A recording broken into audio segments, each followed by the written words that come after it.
Hello dear student, good morning. हमारी alcohol phenol complete हो चुका है, क्योंकि आपकी यूनिट है अल्कोहल, फिनॉल एंड ईथर। तो अल्कोहल और फिनॉल हम पढ़ चुके हैं। आज हम बात करेंगे ईथर पर। ईथर क्या होते हैं, कैसे इनका मेथड ऑफ प्रिपरेशन है, क्या इनकी फिजिकल प्रॉपर्टीज होती हैं और क्या इनकी केमिकल प्रॉपर्टीज होती हैं। जनरली थोड़ा सा इंट्रोडक्शन मैं आपको इसका 11th में जो दे चुका हूँ कि ईथर में कोई दो एल्किल या एरिल ग्रुप होते हैं, जहाँ पे आर किसी एल्किल समूह को बता रहा है या एरिल समूह को बता रहा है, और आर डैश का मतलब है कि कोई अन्य एल्किल या एरिल समूह हो सकता है। जहाँ पर इसको यहाँ पर आप देख पा रहे होंगे, उसी प्रकार मैंने ये लिखा है AROAR, यानी कि एरोमेटिक कंपाउंड भी हो सकते हैं, जैसे C6H5O, C6H5 फिनॉक्सीबेंजीन। सूत्र वाले यौगिकों को ईथर कहते हैं। और सबसे बड़ी बात है कि इनको हम वाटर का डेरिवेटिव कह सकते हैं, पानी का व्युत्पन्न कह सकते हैं। वो कैसे? क्योंकि पानी की यदि हम संरचना बनाएं तो HOH पानी का अणु सूत्र या जल का अणु सूत्र H2O होता है। इसकी हम स्ट्रक्चर बनाएं तो HOH है। उसी प्रकार ईथर को हम क्या लिख रहे हैं? ROR लिख रहे हैं या R डैश लिख रहे हैं। तो कुल मिलाकर जो ईथर बने हैं वो वाटर के डेरिवेटिव हैं। वाटर को जब व्युत्पन्न किया गया तो ईथरों का निर्माण हुआ।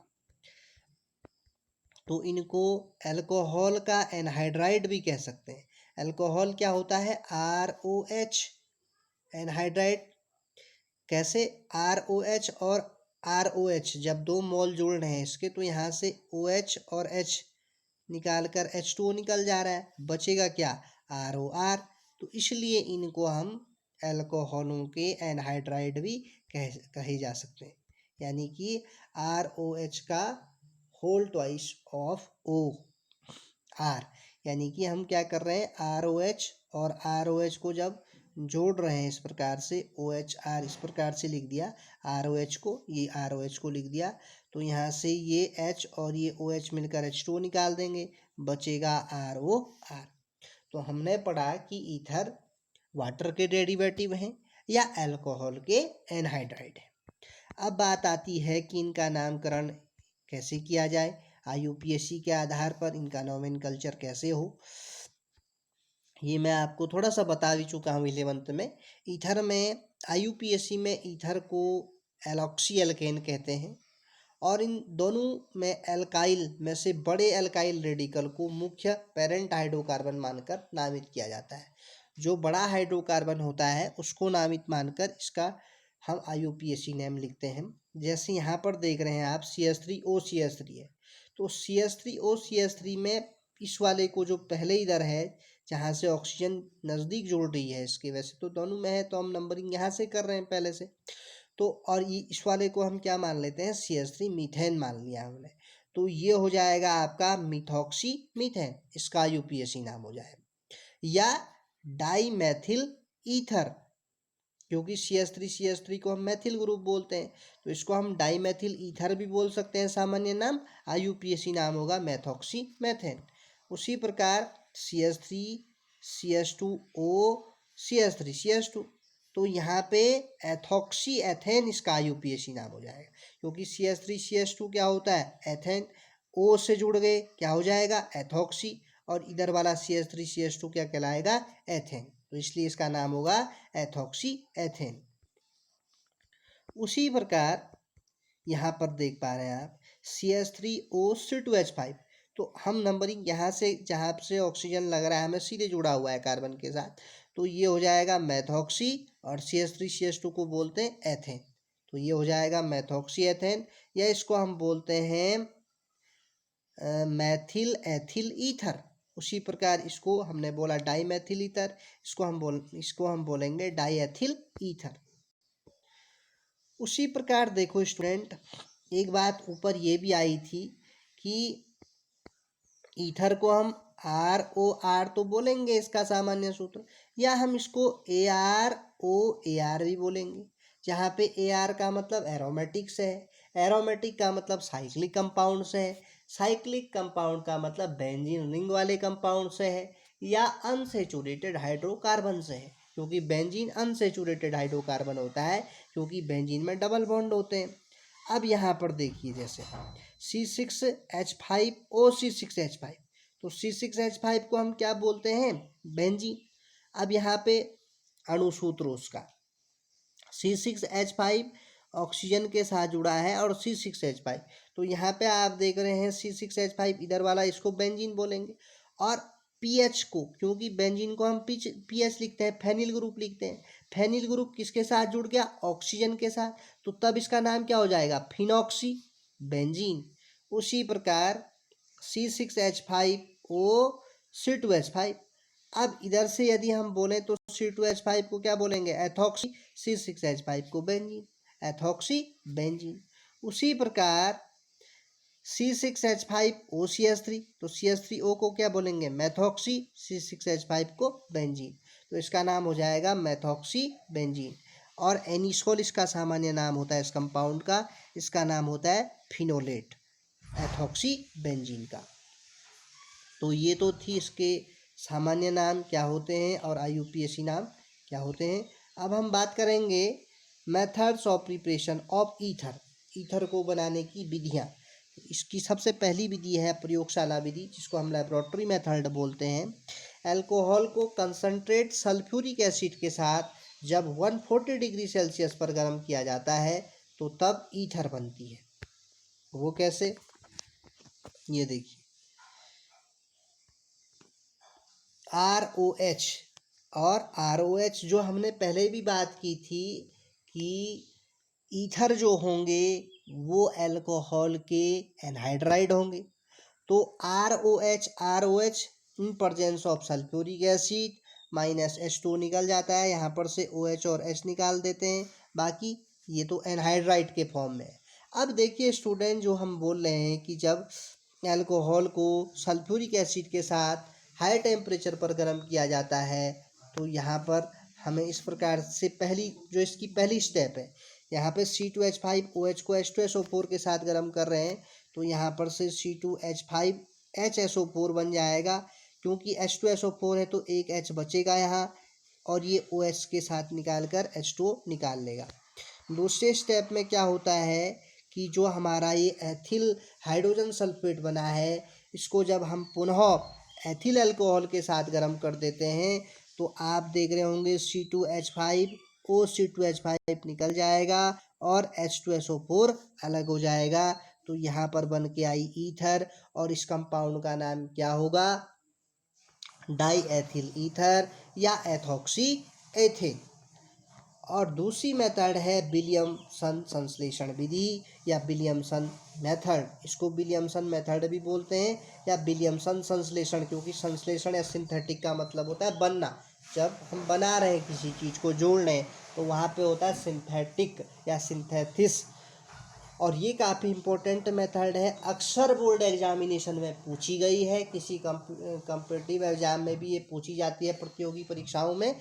तो विलियमसन संश्लेषण विधि में क्या होता है, इस विधि में ईथर को बनाने के लिए एल्काइल आयोडाइड मतलब RONA को जब हम सोडियम, ये एल्काइल आयोडाइड यानी कि RX क्या होगा, RI हो जाएगा, यानी कि एल्काइल हैलाइड बोल सकते हैं आप सामान्य भाषा में, क्या बोलेंगे, RX को एल्काइल हैलाइड, एल्काइल आयोडाइड हो जाएगा RI।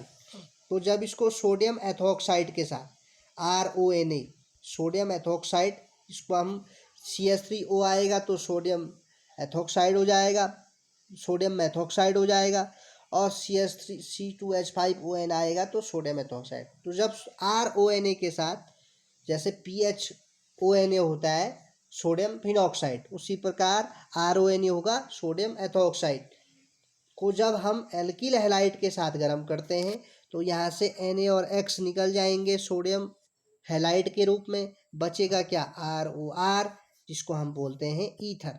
तो बोलने का मतलब है विलियमसन संश्लेषण विधि में क्या होता है कि जब सोडियम एथॉक्साइड की अभिक्रिया एल्काइल हैलाइड के साथ कराई जाती है तो ईथर प्राप्त होते हैं। तो उदाहरण के लिए आप बहुत सारे ले सकते हैं, RONA की जगह पे CH3ONA ले लिया, यहाँ पे C2H5I यानी कि एथिल आयोडाइड के साथ अभिक्रिया की तो क्या बना, मैथिल एथिल ईथर या मैथॉक्सी एथेन, सोडियम आयोडाइड अलग हो गया।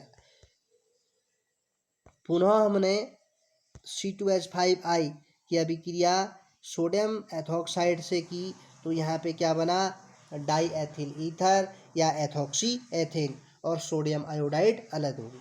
उसी प्रकार एरोमेटिक कंपाउंडों के लिए हमने जब फेनिल आयोडाइड की अभिक्रिया NaOCH3 के साथ की, सोडियम एथॉक्साइड के साथ की तो यहाँ पे क्या बनेगा, ये आपका OCH3 बन गया। यानी कि OCH3 का मतलब क्या है कि मैथॉक्सी बेंजीन बन गया है। ये बेंजीन को हम PH लिख सकते हैं तो PH या C6H5OCH3 तो ये आपका बना मैथॉक्सी बेंजीन। तो ये थे आपके कुछ मेथड्स ऑफ प्रिपरेशन ईथर के। नेक्स्ट है कॉमर्शियल मेथड, व्यापारिक विधि। इस विधि से ईथर बहुत बड़ी मात्रा में बनाया जाता है। ईथर को 40 डिग्री सेल्सियस पर गर्म किए कंसनट्रेट सल्फ्यूरिक एसिड में मिलाते हैं। भाप का प्रयोग गर्म करने में किया जाता है। ईथर अल्कोहल वाष्प व अम्ल फ्यूम्स को स्क्रबर के ऊपरी हिस्से से पास करते हैं, जिसमें NaOH प्रवाहित करने पर इसके बाद फ्यूम्स को फ्रैक्टिंग कॉलम्स से गुजारते हैं और इस प्रकार से अल्कोहल वाटर संघनित होता है और ईथर अलग से संघनक में एकत्रित हो जाता है। तो ये थी इसकी व्यापारिक विधि। अब हम बात करेंगे ईथर के कुछ प्रॉपर्टीज के बारे में, फिजिकल प्रॉपर्टीज के बारे में। उससे पहले एक मेथड और देख रहे हैं यहाँ पे आप, RX यानी कि एल्काइल हैलाइड को जब शुष्क सिल्वर ऑक्साइड के साथ गर्म किया जाता है तो क्या बन के आएगी यहाँ पे 2RX, क्योंकि 2R हैं तो RRO और यहाँ से O निकल गई, 2Ag प्लस AX, 2X भी हैं तो 2AgX अलग हो गया। यानी कि इसको इस प्रकार से भी आप देख सकते हैं, 2C2H5I प्लस Ag2O के साथ तो C2 दो मॉलिक्यूल हैं C2H5 के तो C2H5 और यहाँ से 2Agi अलग हो जाएगा। तो ये भी मेथड है। उसी प्रकार अल्कोहल की वाष्प को पहले से गर्म किए प्री हीटेड एल्यूमिनियम ऑक्साइड से ऊपर कम ताप पर प्रवाहित से बनता है और हाई टेम्परेचर पर क्या बनते हैं, एल्कीन बनते हैं। तो वही अल्कोहलों को जब Al2O3 के साथ 250 डिग्री सेल्सियस पर गर्म किया जाएगा तो वही जो अल्कोहलों के एनहाइड्राइड होते हैं वहाँ से आप बना सकते हैं। अब इसकी प्रॉपर्टीज है, फिजिकल प्रॉपर्टीज, कि जो मिथाइल ईथर होता है वो एथिल ईथर तथा एथिल ईथर क्या है, गैसें हैं, जबकि अन्य ईथर रंगीन है, वोलाटाइल गैस है, इनकी गैस जलनशील होती है। निचले ईथर एनिस्थेटिक्स होते हैं। ईथर अल्कोहल की तुलना में अभिक्रियाशील यौगिक होते हैं और ईथर में COC बॉन्ड होता है। ऑक्सीजन के इलेक्ट्रोनेगेटिविटी के कारण ईथर में डाइपोल बनता है।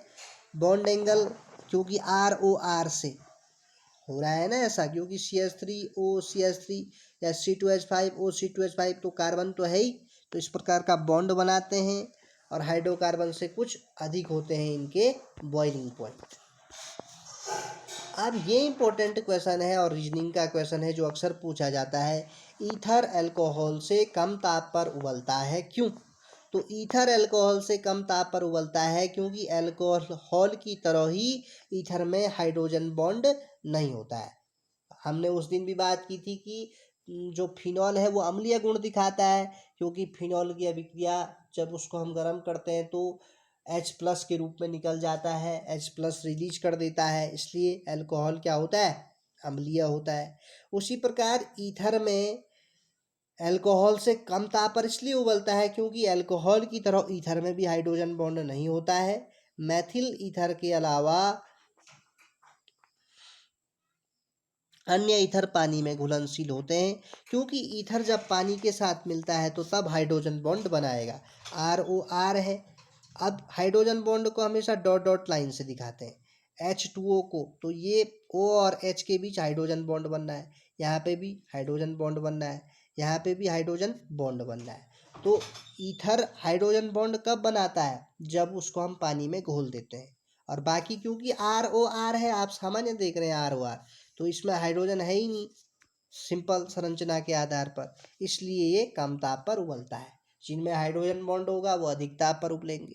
हमेशा जब भी आपको इस प्रकार के क्वेश्चन आए अम्लीय गुण क्यों दिखाता है या कम ताप पर क्यों उबलता है, तो आप सीधे लिख दें ड्यू टू हाइड्रोजन बॉन्ड, क्योंकि उबलने के लिए हाइड्रोजन बॉन्ड, पानी वाला गुण हाइड्रोजन बॉन्ड, और अम्ल रिलीज करने के लिए प्रोटॉन होना चाहिए, तो प्रोटॉन में भी क्या होना चाहिए, हाइड्रोजन बॉन्ड। इसलिए आगे हम इसकी केमिकल प्रॉपर्टीज की बात करेंगे।